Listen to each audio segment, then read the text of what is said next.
Good afternoon friends.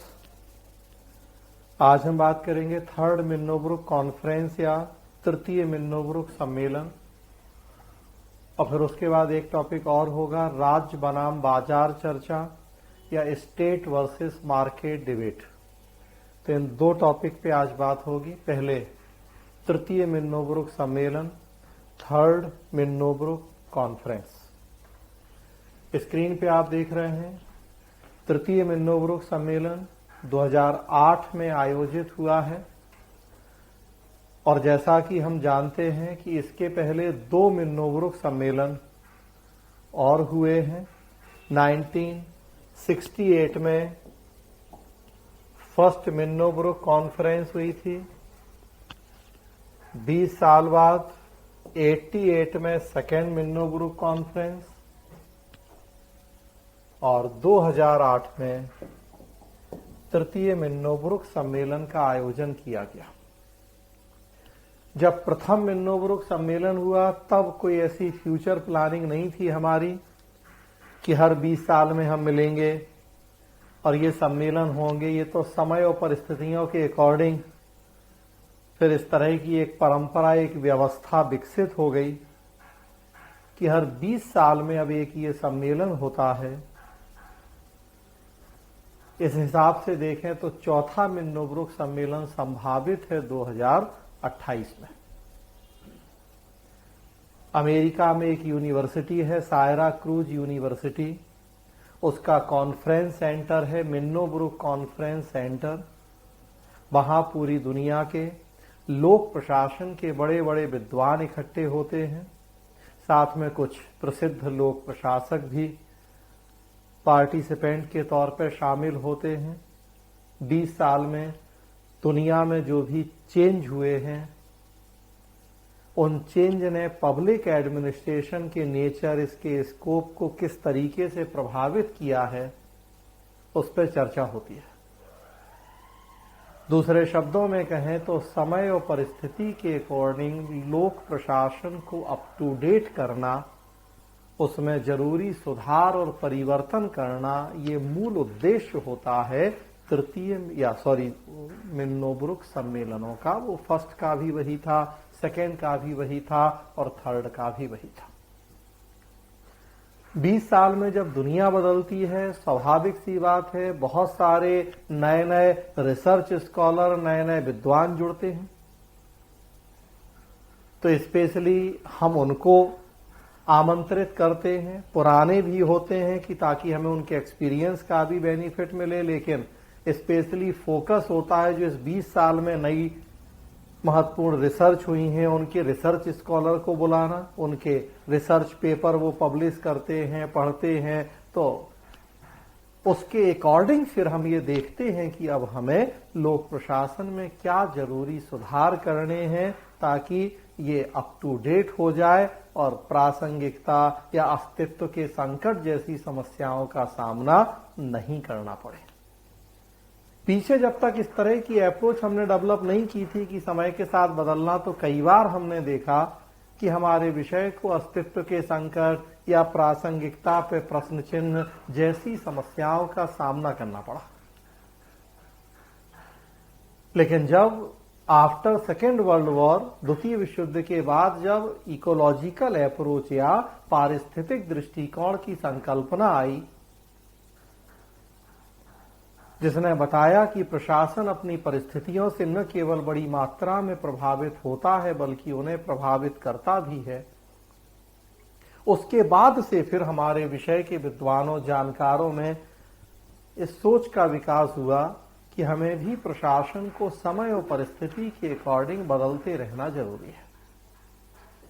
इन मिन्नोब्रुक सम्मेलनों ने बड़ी महत्वपूर्ण भूमिका निभाई। जैसा हम बात ही कर रहे कि जो भी परिस्थितियां बदली 20 साल में, जो चैलेंज, जो नई चुनौतियां, समस्याएं आई प्रशासन के समक्ष, उस संदर्भ में लोक प्रशासन की उपयोगिता और प्रासंगिकता को बनाए रखना इन सम्मेलनों का उद्देश्य हो गया।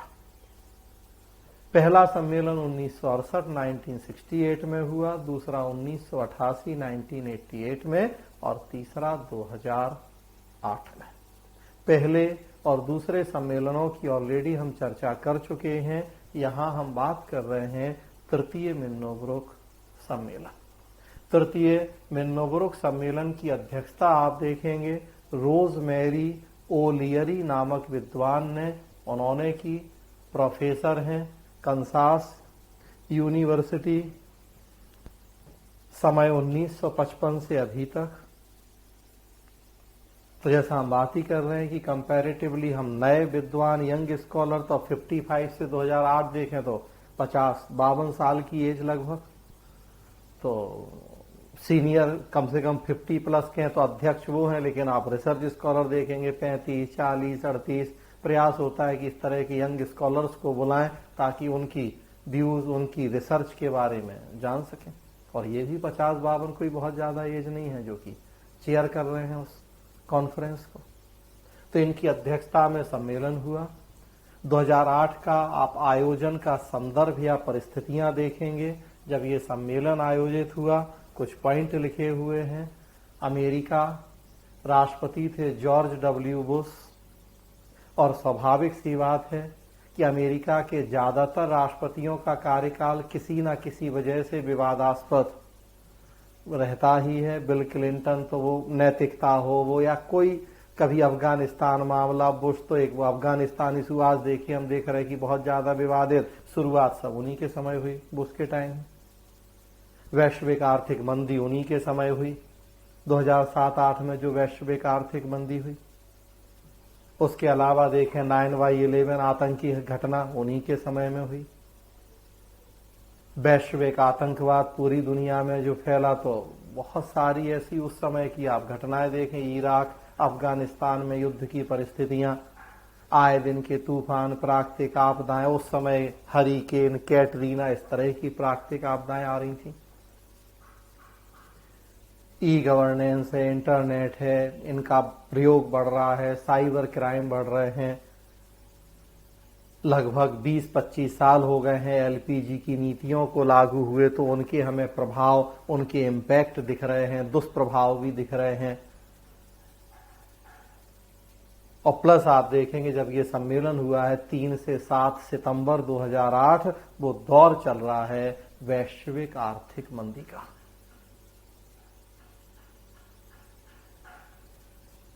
इस वैश्विक आर्थिक मंदी में अमेरिका जैसे विकसित देश ज्यादा बड़ी मात्रा में प्रभावित हुए हैं बजाय भारत जैसे विकासशील देशों के। क्यों हो रहा है ऐसा? कैसे जो एलपीजी के चैलेंज हैं हम उनसे निपट सकते हैं? न्यू पब्लिक मैनेजमेंट जैसे जो कॉन्सेप्ट आए थे सेकेंड मिन्नोब्रुक कॉन्फ्रेंस में, वो भी अपनी उपयोगिता या प्रासंगिकता खो रहे हैं। डिजिटल एरा गवर्नेंस जैसे नए नए कॉन्सेप्ट आए हैं। कितनी सरकार की भूमिका होनी चाहिए, कितनी बाजार की भूमिका होनी चाहिए, ताकि मंदी जैसी स्थितियां भी ना हो और हम लोगों का कल्याण, विकास कर पाए, लोक प्रशासन अपनी भूमिका बेहतर ढंग से निभा पाए। तो ये सब आयोजन के संदर्भ या परिस्थितियां जिनमें तृतीय मिन्नोब्रुक सम्मेलन का आयोजन हुआ। जो चर्चा का प्रमुख विषय था, सभी सम्मेलनों का मूल विषय वही है कि लोक प्रशासन के वर्तमान और भविष्य का निर्धारण करना। वर्तमान स्थिति क्या है लोक प्रशासन की, वर्तमान समय में उसके सामने क्या चैलेंज हैं, क्या चुनौतियां, समस्याएं हैं, कैसे वो इनका सामना, समाधान करे, कैसे भविष्य के लिए अपने आप को उपयोगी और प्रासंगिक बनाए। तो हम बात ही कर रहे हैं कि जो ये सम्मेलन है इकोलॉजिकल अप्रोच पे बेस्ड है या पारिस्थितिक दृष्टिकोण पे, और मूल उद्देश्य यही है कि हम लोक प्रशासन में समय और परिस्थिति के अनुसार जरूरी सुधार, जरूरी परिवर्तन करें ताकि उसको अप टू डेट कर सकें।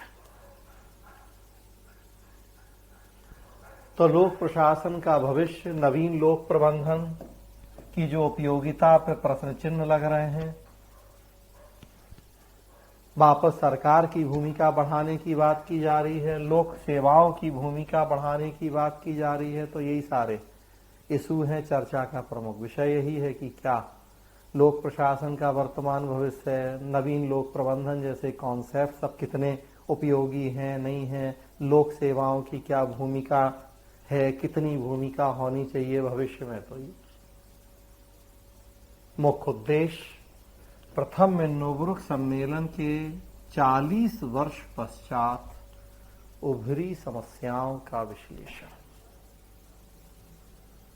तो सेकेंड मिन्नोब्रुक के बाद 20 साल हो गए हैं, फर्स्ट के बाद 40 साल हो गए हैं, जो ये परिस्थितियां बदल गई हैं, नई समस्याएं, चुनौतियां आई हैं, तो उसका समाधान करना है। देखिए लिखा गया है, बड़ी महत्वपूर्ण बात लिखी है, जानते हम ऑलरेडी हैं वो बात। इस सम्मेलन में महसूस किया गया कि अब लोक प्रशासक किसी एकल संगठन में काम नहीं कर रहे हैं। अब लोक प्रशासन की मोनोपोली वाला जमाना नहीं है कि सब कुछ नौकरशाही, सब कुछ सरकार या लोक प्रशासन के जिम्मे छोड़ दो, बल्कि बहुल संगठन समायोजनों में कार्य कर रहे हैं। मल्टी एजेंसी का जमाना है। लोक के साथ साथ निजी भी है, गैर सरकारी भी है, स्वयंसेवी भी है, सिविल सोसाइटी भी है, देशी भी है और विदेशी भी हैं, मल्टीनेशनल भी है। अकेले किसी एक संस्था के भरोसे अब हम नहीं हैं। बहुल संगठन समायोजन, मल्टीपल ऑर्गेनाइजेशन से उनके आपस के रिलेशन है, मिली जुली भूमिका है, उसमें आज लोक प्रशासन काम कर रहा है। अतः लोक प्रशासन में नए कौशल जैसे साझा समस्या समाधान, वार्ता कौशल आदि का विकास जरूरी है।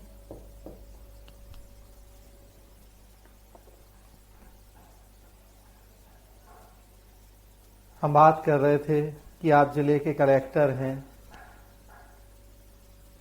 कोई मल्टीनेशनल कंपनी आपके जिले में आके इन्वेस्टमेंट करना चाहती है, अपना कोई इंडस्ट्री, कोई फैक्ट्री लगाना चाहती है, उसका प्रतिनिधिमंडल आपसे मिलने आया है और आपको अंग्रेजी नहीं आती है, कितने शर्म की बात होगी। खुद आप ही को कितनी शर्म लगेगी कि बताओ, कहने को हम इतनी कठिन परीक्षा पास करके पूरे जिले को संभाल रहे हैं और एक प्रतिनिधिमंडल आए तो उससे हम बात भी नहीं कर सकते क्योंकि अंग्रेजी नहीं आती है। तो एक छोटी सी बात है, लेकिन आज के समय की एक बेसिक नीड, एक बेसिक रिक्वायरमेंट है। तो साझा समस्या समाधान, वार्ता कौशल 2011 में यूपीएससी ने, आप सोच के देखिए, चीजों को केवल आप एक दूसरे से लिंक कीजिए, जिसे जानकारी होती है वही समझ पाता है चीजों को, अदरवाइज तो आरोप प्रत्यारोप वाले कुछ भी कहते हैं। देखिए आप 2008 में मिन्नोब्रुक सम्मेलन हुआ है, हम बात कर रहे हैं कि क्या इशू थे, क्या चर्चा के मुद्दे थे। 2011 में यूपीएससी ने सिविल सेवा परीक्षा के प्रीलिम्स में सीसेट को लॉन्च किया है, जिसमें उसने communication skill, interpersonal skill, decision making, इन सब पे जोर दिया है। और हम ये बता रहे हैं आपको कि 2008 के मिन्नोब्रुक सम्मेलन के चर्चा के मुद्दे यही हैं कि आज का माहौल, आज का समय और परिस्थिति ऐसी है कि जब तक एक लोक सेवक में ये सब गुण नहीं होंगे, वो एक अच्छा लोक सेवक साबित नहीं हो पाएगा। अब हम प्री पास नहीं कर पाए सीसेट की वजह से, आलोचना करें, वो अलग इशू है। हमने कहा वो जिनको समझ नहीं है तो करें वो, लेकिन अगर वास्तविकता देखें तो देखिए आप कैसे चीजें जुड़ी हैं एक दूसरे से। 2008 का मिन्नोब्रुक सम्मेलन और 2011 में यूपीएससी का सीसेट लाना, उसमें डिसीजन मेकिंग, कम्युनिकेशन और इंटरपर्सनल स्किल जैसी चीजों को सिलेबस में शामिल करना, ये यूं ही नहीं है कुछ भी। रीजन है उनके पीछे, जरूरत है आज की, वो बेसिक नीड्स, बेसिक रिक्वायरमेंट है आज की वो, कि अगर आप में ये लक्षण, ये क्वालिटीज नहीं है, एक अच्छे डिसीजन मेकिंग नहीं है आप में, quick decision making, right decision making का गुण नहीं है आप में कम्युनिकेशन और इंटरपर्सनल स्किल नहीं है, कैसे आप एक अच्छे प्रशासक साबित हो पाएंगे आज के जमाने में। आज आपको अकेले अपने कमरे में बंद होके काम नहीं करना है। आज आपको मीडिया के प्रेशर भी झेलने हैं। आज आपको एनजीओ या एनजीओ में भी 56 तरह के हैं। पर्यावरण बचाने वाले अलग 56 है, पानी बचाने वाले, पशु बचाने वाले, कितने सारे आज आपके सामने नए नए चैलेंज, चुनौतियां। आज से 20-50 साल पहले नहीं होता था ये सब। कुछ भी छोटा सा काम करेंगे तो पता पड़ा कि उसमें किसी एक पशु को नुकसान पहुंच गया कि एक पेड़ तो अभी आपकी जान पे नाक में दम कर देंगे। वो पर्यावरण प्रेमी चाहे पशु प्रेमी चाहे, कितने सारे एंगल, कितने सारे एस्पेक्ट आपको देखने हैं कोई भी एक डिसीजन लेने या काम करने के पहले। तो अगर आप में वो नहीं है क्वालिटी, आप खुद सोच के देखें। आपको बना दें हम आईएएस आईपीएस और नहीं है आप में इस तरह की क्वालिटी, खुद आप सोच के देखिए आप कर पाएंगे अच्छे से काम। कि क्या मीडिया के सामने बोलना है, कब बोलना है, नहीं बोलना है, किस तरीके से बोलना है, किस तरीके से एनजीओ को टैकल करना है, किस तरीके से किसी और को। आप तो 4 दिन में अपना माथा पीट के नौकरी छोड़ के आ जाएंगे, नहीं तो सुसाइड कर लेंगे अगर आप में नहीं होंगी ये सारी क्वालिटीज। तो आज 21st सेंचुरी, आज जीना मुश्किल हो जाएगा आपका। लोग इतने पढ़ लिख गए, जागरूक हो गए, वो आपके ऑफिस में बैठ के नाक में दम कर देंगे। नेताजी, मंत्री जी, विधायक, सांसद तो अभी अलग ही है कि वो जो हाल करें सो करें। तो आज बहुल संगठन समायोजन है। आज बहुत सारे चैलेंज, बहुत सारे लोगों, संस्थाओं को आपको एक साथ लेके चलना है, सबको खुश रखना है, सबके बीच में तालमेल बिठाना है। आपकी छोटी सी गलती, छोटा सा मुंह से निकला कुछ भी शब्द, पता पड़ा कि हमने कहा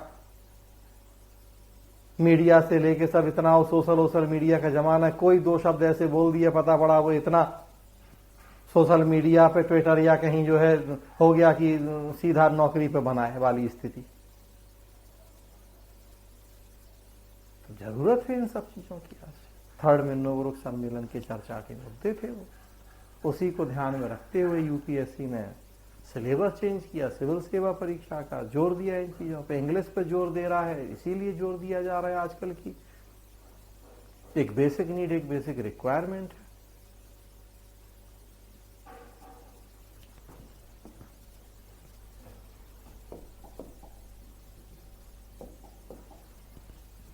देखिए आप क्या क्या और प्रश्न उठाए गए इस सम्मेलन में। चर्चा के प्रमुख विषय इस सम्मेलन में क्या क्या दिमाग में थे प्रश्न जिनका जवाब हम खोजने की कोशिश कर रहे थे। मूल मुद्दा तो देख ही रहे आप कि हमें भविष्य प्रासंगिकता का निर्धारण करना है, लेकिन अब उसके भी कुछ सब क्लॉज कहें, सब टॉपिक कहें कि क्या मुख्य मुद्दे थे जिन पे हमें चर्चा करनी थी। हमने आपको ओवरऑल बता दी बातें, सब वही कुछ पॉइंट यहां लिखे हैं। देखिए आप, वर्ष 2008 का लोक प्रशासन किस तरीके से 68 और 88 के लोक प्रशासन से भिन्न है। मतलब 20-20 साल, 40 साल अब तक अंतर हो गया है। 1968 और 2008 कितना समय बदल गया है, कितनी परिस्थितियां बदल गई हैं, उसके अकॉर्डिंग लोक प्रशासन कितना बदल चुका है और कितना और उसे बदले जाने की जरूरत है, संभावना। तब की परिस्थितियां क्या थी, अब की परिस्थितियां क्या है, हम कंपैरेटिव स्टडी करें और फिर आज के अकॉर्डिंग लोक प्रशासन को चेंज करें। क्या बाजार उन्मुख नवीन लोक प्रबंधन, न्यू पब्लिक मैनेजमेंट, जो लगभग 30 वर्ष पुराना हो गया है, उसके संदर्भ में अब कुछ सैद्धांतिक आनुभाविक निष्कर्ष निकाले जा सकते हैं। भाई 30 साल पर्याप्त है किसी भी कॉन्सेप्ट की समीक्षा के लिए। क्या दिख रहा है आपको एनपीएम से, क्या क्या फायदे दिख रहे हैं, क्या क्या समस्याएं दिख रही हैं। जो बाजार की भूमिका बढ़ाई है आपने जरूरत से ज्यादा, हर जगह निजी प्रबंधन को आगे प्रमोट किया है, क्या दिख रहा है। क्या लग रहा है आपको कि एनपीएम ठीक है और या आप कुछ नई संकल्पनाओं पे हमें काम करने की जरूरत है। डिजिटल एरा गवर्नेंस जैसे कॉन्सेप्ट आ ही चुके हैं, न्यू सिविल सर्विस मॉडल जैसे कई नए मॉडल आ भी चुके हैं इस दौरान। लोक प्रशासन में कई अन्य विषयों के विद्वानों के आने का क्या प्रभाव पड़ा है। क्या यह आधारभूत सैद्धांतिक समझ विकसित करने के निकट आ रहा है या दूर जा रहा है। वैसे इंटरडिसिप्लिनरी अप्रोच तो आफ्टर सेकेंड वर्ल्ड वॉर ही आ गई थी पब्लिक एडमिनिस्ट्रेशन में अंतर विषयक दृष्टिकोण, जिसका मतलब था कि हम एक विषय का दूसरे विषयों से संबंध स्थापित करें। लेकिन जैसे जैसे तरक्की और विकास हुए हैं वैसे वैसे अब आप देखेंगे कि वो जो विभाजन थे पॉल साइंस या लोक प्रशासन या हिस्ट्री या ज्योग्राफी, धीरे धीरे ये विभाजन घटते जा रहे हैं। आजकल की जो रिसर्च हो रही हैं, आजकल के जो अब टॉपिक हैं, सब्जेक्ट हैं, और स्पेशली जब हायर स्टडीज में आप जाते हैं एमफिल पीएचडी वगैरह में, तो आप देखेंगे कि फिर वो टॉपिक किसी एक पर्टिकुलर सब्जेक्ट के होके नहीं रह जाते, वो मल्टी डिसिप्लिनरी होते हैं, मतलब एक दूसरे से रिलेटेड टॉपिक होते हैं। हमने रिसर्च की national security federalism, national security federalism, राष्ट्रीय सुरक्षा संघवाद, मेरा पीएचडी का topic. A study of institutional mechanism with special reference to NIA. तब राष्ट्रीय सुरक्षा संघवाद या नेशनल सिक्योरिटी फेडरलिज्म आप देखेंगे ये पॉल साइंस का भी पार्ट है, और हम वैसे पब्लिक एडमिनिस्ट्रेशन के स्टूडेंट हैं। अप्रोच हम हिस्ट्री से लेके चल रहे हैं उसमें कि हिस्ट्री में क्या इस कॉन्सेप्ट के कब हमें एग्जाम्पल मिले नहीं मिले, ये नया कॉन्सेप्ट है या प्राचीन भारत कौटिल्य के समय या कहीं और कुछ ऐसा था या नहीं था, तो नेचुरल सी बात है कि हमें हिस्ट्री भी लेनी है उसमें। फेडरलिज्म के कॉन्सेप्ट समझाने के लिए हमें अपना कॉन्स्टिट्यूशन भी देखना है, अमेरिका और दुनिया के कई और देशों का कॉन्स्टिट्यूशन भी देखना है हमें आतंकवाद नक्सलवाद, तो हमें वो सब कहने का मतलब, और अब आतंकवाद नक्सलवाद या फेडरलिज्म या और इस तरह के बहुत सारे टॉपिक, कुछ पॉल साइंस के हैं, कुछ हिस्ट्री के हैं, हमें देश के कानून भी पढ़ने हैं कि नेशनल सिक्योरिटी के लिए क्या क्या कानून बने हैं, तो लॉ भी हमने पढ़ना पड़ा है हमें। तो कहने को हम पवेट के स्टूडेंट हैं, लेकिन अगर रिसर्च देखें तो रिसर्च वो केवल पवेट तक सीमित नहीं है। आजकल की जो भी अब रिसर्च आप देखेंगे, और अच्छे रिसर्च हो रहे हैं, थोड़ा टॉप क्वालिटी के रिसर्च हो रहे हैं, तो हमेशा आप पाएंगे कि वो किसी एक पर्टिकुलर सब्जेक्ट तक बंधे नहीं होते। कई सब्जेक्ट की अप्रोच हम एक साथ लेके चलते हैं, मल्टी डिसिप्लिनरी जब तक नहीं होता है तब तक आजकल तो वो अच्छे रिसर्च माने ही नहीं जाते।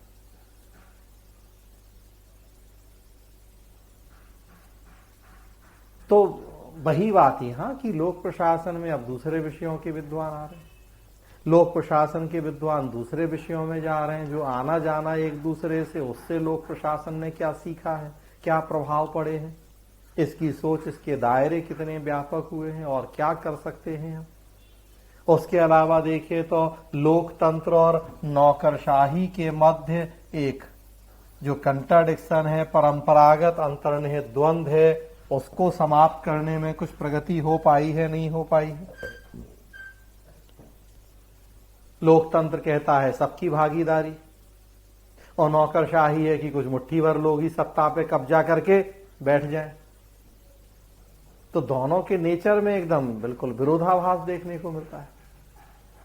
नौकरशाही मुट्ठी भर लोगों की बात करती है, सारी सत्ता उनके पास, जबकि लोकतंत्र सबको साथ लेके चलने की बात करता है। और हम लोग अगर अपने ही देश की बात करें तो देखिए दुनिया के सबसे बड़े लोकतंत्र हैं, उसमें नौकरशाही के भरोसे ही बैठे हुए, और जबकि दोनों एक दूसरे के विपरीत है नेचर में। कैसे दोनों को साथ लेके चलें?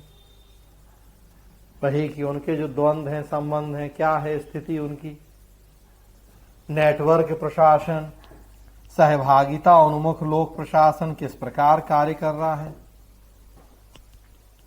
नेटवर्क प्रशासन मतलब हमने बताया पीछे आपको कि लोक प्रशासन, निजी प्रशासन, एनजीओ, सिविल सोसाइटी, मीडिया, इन सबकी मिलीजुली भूमिका, टेक्नोलॉजी के माध्यम से इन सबको आपस में जोड़ देना, इनके बीच में एक नेटवर्किंग कर देना, उसी तरह के प्रशासन को हम कहते हैं नेटवर्क प्रशासन।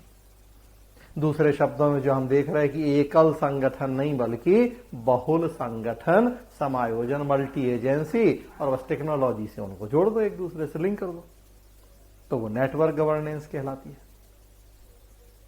तब वो चल रही है। क्या स्थिति है उसकी? शासन में जनता की भागीदारी पर जोर दे रहे हैं हम, RTI, e governance, citizen charter पर जोर दिया जा रहा है, उसकी स्थिति क्या है? ये चीजें ठीक चल रही हैं? इनमें क्या दिक्कतें, चैलेंज आ रहे हैं, उनसे कैसे निपटे हम? प्लस एलपीजी, उदारीकरण, निजीकरण, भूमंडलीकरण की प्रक्रिया ने लोक प्रशासन, लोक प्रबंधन, लोक सेवाओं के अध्ययन व्यवहार पे क्या प्रभाव डाला है? तो अब जैसा हम देख रहे हैं कि 20-30 साल हो गए हैं एलपीजी को आए हुए, तो हमें इनके प्रभावों की, इनकी चुनौतियों की समीक्षा करनी है, कितना उनसे निपटने में हम सक्षम हो पाए हैं और आगे हमें क्या करने की जरूरत है। तो वो सब पे हमें कुछ चर्चाएं करनी है, कुछ निष्कर्ष निकालने हैं। तो ये कुछ प्रमुख मुद्दे थे जिन पे चर्चाएं हो रही थी तृतीय मिन्नोब्रुक सम्मेलन में। जो निष्कर्ष निकले तृतीय मिन्नोब्रुक सम्मेलन के, लोक प्रशासन की एक नई परिभाषा,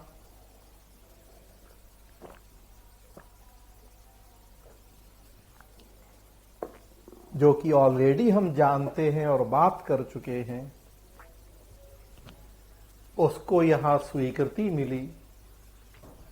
लोक प्रशासन की एक नई परिभाषा लिखी है स्क्रीन पे। समाज में निहित प्रक्रिया जो सामूहिक संबंधों, विचार विमर्श एवं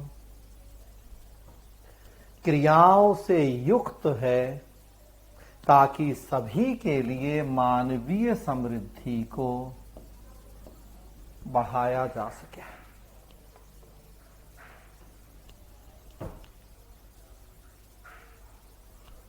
लोक प्रशासन का अर्थ हम पढ़ रहे थे, तभी हमने बात की, रोज चर्चा हो रही है, अभी भी वही हम बात कर रहे हैं कि सामूहिक संबंध, विचार विमर्श और क्रियाओं से युक्त है लोक प्रशासन। मतलब वही है कि अब लोक प्रशासन अकेला सरकारी कार्यों का प्रशासन नहीं रह गया है, बल्कि उसमें गैर सरकारी, स्वयंसेवी, बड़ी बड़ी निजी कंपनियों को भी हमने शामिल कर लिया है।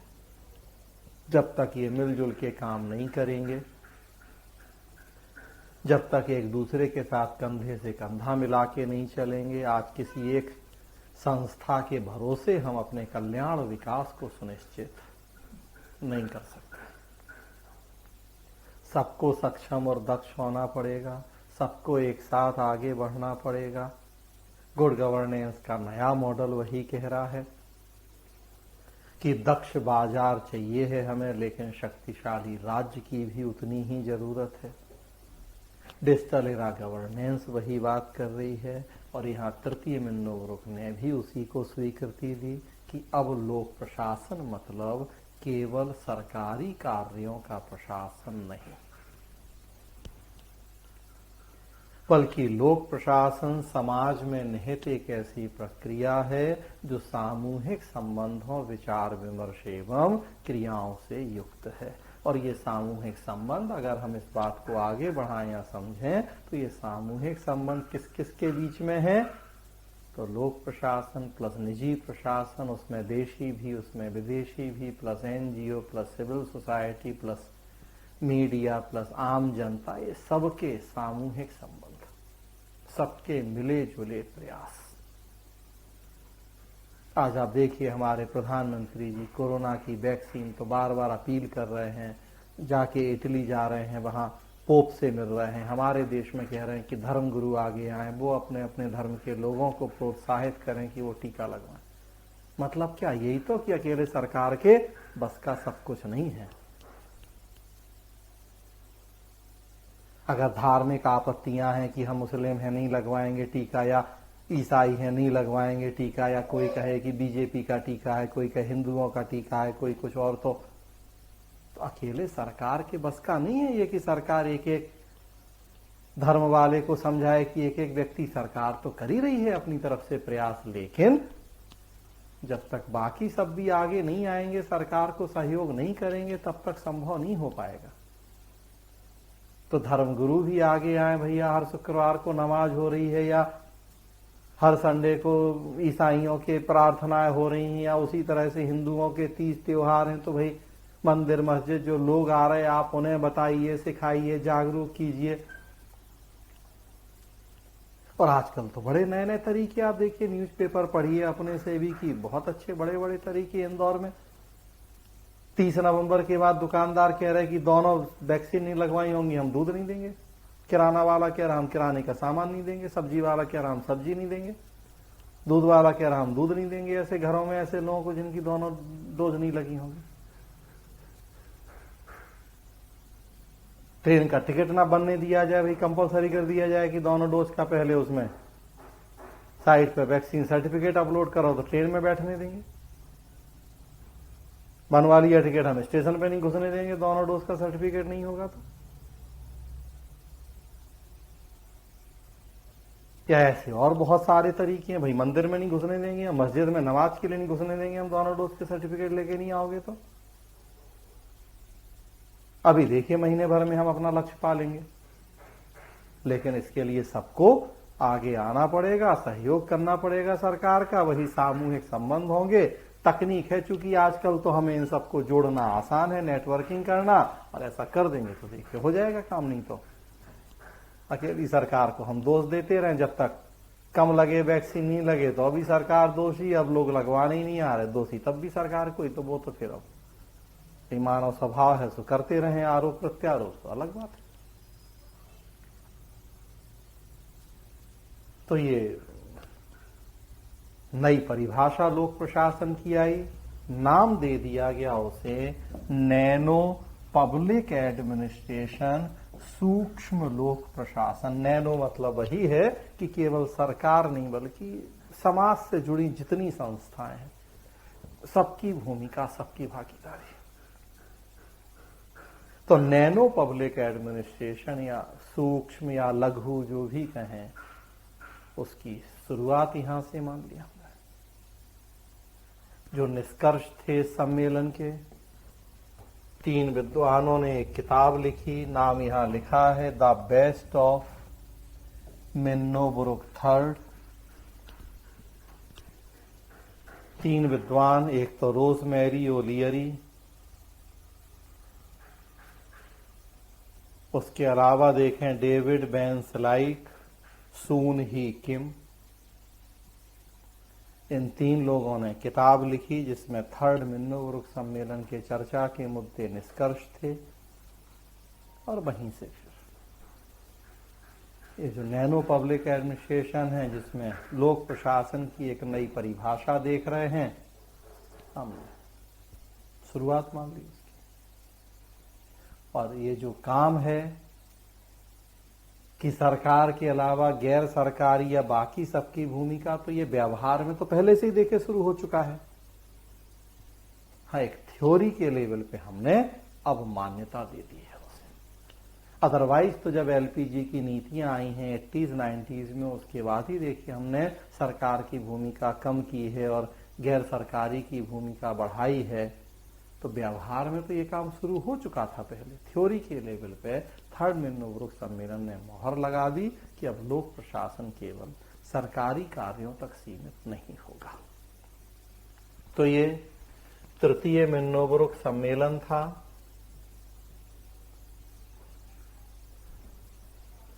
थोड़ा सा अब अगर फर्स्ट, सेकेंड और थर्ड तीनों को अगर कंपेयर करें,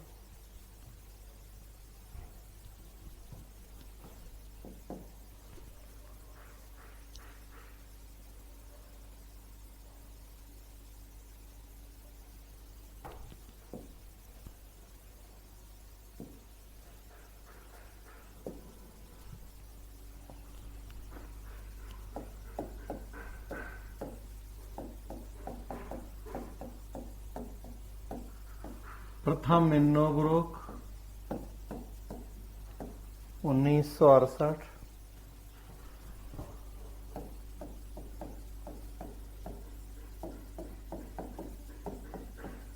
द्वितीय मिन्नो-बुरुक 1988,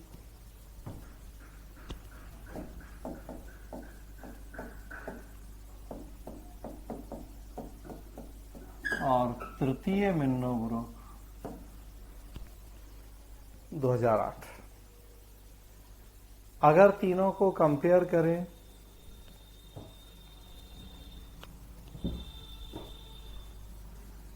इसके आयोजन के संदर्भ या परिस्थितियां देखें, आयोजन के उद्देश्य देखें और निष्कर्ष देखें। मेन देखिए यही 3 इशू हैं। किस संदर्भ, किस माहौल, किस परिस्थिति में आयोजन हुआ है इनका, चर्चा के मुद्दे क्या थे, आयोजन के मतलब उद्देश्य क्या था और फिर क्या निष्कर्ष मिले हमें डिस्कशन के बाद। तो प्रथम मिन्नो ग्रुप का आयोजन का संदर्भ या उद्देश्य, तो देखिए औद्योगिकरण और नगरीकरण हुआ था अमेरिका में द्वितीय विश्व युद्ध के बाद, जब शीत युद्ध की, कोल्ड वॉर की शुरुआत हुई थी। अमेरिका ने पूंजीवादी व्यवस्था को अपनाया था, औद्योगिकरण, नगरीकरण हुआ था, कई सारी सोशियो इकोनॉमिक प्रॉब्लम, सामाजिक आर्थिक समस्याओं को फेस करना पड़ा था तत्कालीन समाज को।